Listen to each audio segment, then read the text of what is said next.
ঠাকুরগাঁওয়ে বাড়ছে হামের সংক্রমণ। স্বাস্থ্য বিভাগ বলছে গত ২৪ ঘন্টায় জেলায় ১৭ জনের হামের উপসর্গ শনাক্ত হয়েছে। সংক্রমণ মোকাবেলায় জোরদার করা হয়েছে টিকাদান কর্মসূচি। জেলার হাম পরিস্থিতি নিয়ে বিস্তারিত জানাতে ঠাকুরগাঁও ২৫০ শয্যা বিশিষ্ট হাসপাতাল থেকে যুক্ত হচ্ছেন নাহিদ রেজা।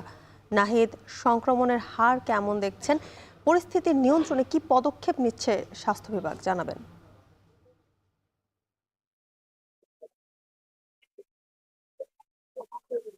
আহ জুথিকা, আপনাকে শুরুতেই যদি জানিয়ে রাখি যে গত ৩ মাসে এখন পর্যন্ত ২৫০ শয্যা যে হাসপাতাল রয়েছে, এখানে আমরা জানতে পেরেছি যে 50 জনের মতো বা যে রোগী আছে এর মধ্যে হামির উপসর্গ শনাক্ত করা হয়েছে। এর মধ্যে গত 24 ঘন্টায় যদি বলি, গত 24 ঘন্টায় 17 জন নতুন করে কিন্তু হামের উপসর্গ নিয়ে এই হাসপাতালে এসেছেন, চিকিৎসা নিতেছেন। এই হাসপাতালের পাশাপাশি ঠাকুরগাঁও যে 5টি উপজেলা রয়েছে, এই উপজেলাগুলোতে যে উপজেলা স্বাস্থ্য কমপ্লেক্স গুলো রয়েছে, সেখানেও কিন্তু প্রতিনিয়তই হামের উপসর্গ নিয়ে যে রোগীরা তারা কিন্তু আসছেন। আমরা লক্ষ্য করেছি যে গত কয়েকদিনেই কিন্তু যে হামের উপসর্গ, যেমন জ্বর, সর্দি সহ বিভিন্ন উপসর্গ নিয়ে যারা রোগীরা আছে তারা কিন্তু হাসপাতালগুলোতে আসছেন, তারা চিকিৎসা নিচ্ছেন।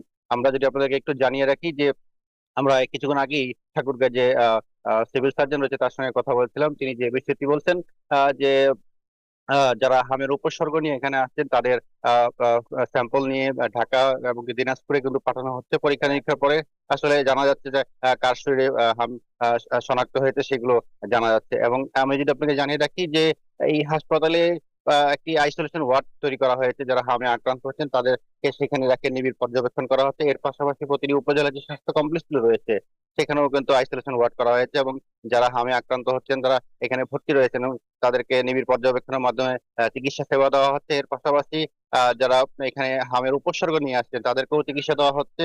এবং গত 24 ঘন্টায় যে 17 জন এখানে হামের উপসর্গ নিয়ে এসেছেন, এর মধ্যে অনেকেই আমরা কিছুক্ষণ আগে জানতে পেরেছি যে এখন পর্যন্ত 7 জন কিন্তু উপসর্গ নিয়ে চিকিৎসাধীন রয়েছেন।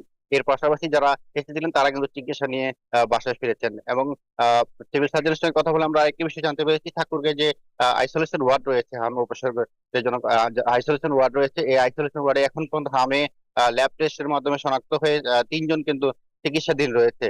সেই পাশাপাশি চিকিৎসকরা বলছেন যে আতঙ্কিত না হয়ে যাতে দ্রুত সময়ে তাদের সঙ্গে যোগাযোগ করা হয়। তো এই ছিল ঠাকুরগাঁও থেকে আমার কাছে জ্যোতিকা। ঠাকুরগাঁও থেকে হাম পরিস্থিতির খবর জানাচ্ছিলেন সহকর্মী নাহিদ রেজা।